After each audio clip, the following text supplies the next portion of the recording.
जंगल की वह रात बकेली लड़की की कहानी। चारों तरफ घना अंधेरा था। आसमान पर बादल छाए हुए थे और हवा बहुत तेज चल रही थी। पेड़ों की डालियां आपस में टकरा रही थी और दूर कहीं से भेड़िए की आवाज सुनाई दे रही थी। ऐसे में एक छोटी सी लड़की जंगल में अकेली चल रही थी। उसका नाम था अनन्या। वो मुश्किल से 17 साल की थी, पर उसकी आंखों में हिम्मत और दिल में आग थी। कहानी की शुरुआत। अनन्या अपने माता पिता के साथ गांव में रहती थी। उनका घर नदी के किनारे था। एक दिन अचानक भयंकर तूफान आया और पानी ने सब कुछ बहा दिया। जब अनन्या को होश आया, वो खुद को एक बड़े से पेड़ के पास पड़ी हुई पाई। चारों तरफ पानी और जंगल था। ना कोई इंसान, ना कोई आवाज। वो चीख कर बोली, माँ, पापा, आप कहाँ हो? लेकिन जवाब में बस हवा की सरसराहट आई। उसने चारों ओर देखा। न कोई रास्ता नजर आया, न कोई गांव।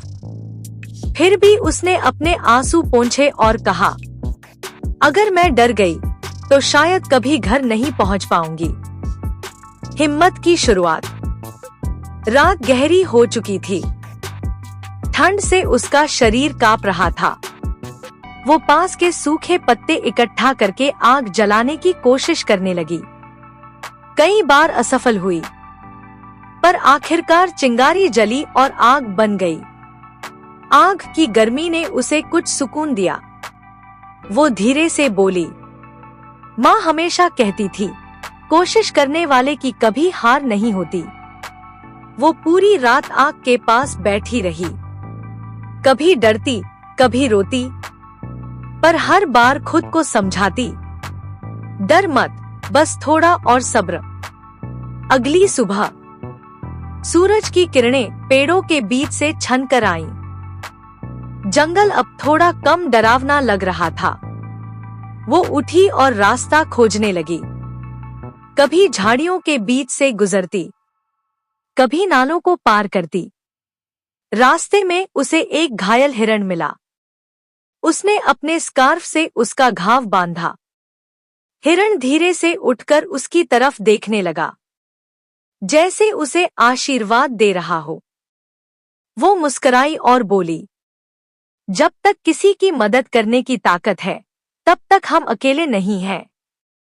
मिलन का समय। कई घंटे चलने के बाद उसे दूर से धुआं उठता दिखा। वो दौड़कर वहां पहुंची। वहां कुछ गांव के लोग राहत कैंप लगा रहे थे। एक आदमी ने उसे देखा और पूछा, बेटी, तू कौन है? इतनी दूर जंगल में अकेली कैसे? अनन्या की आंखों में आंसू आ गए। मैं अपने माँ बाप से बिछड़ गई हूँ। बस उन्हें ढूंढना चाहती हूँ। लोगों ने उसे खान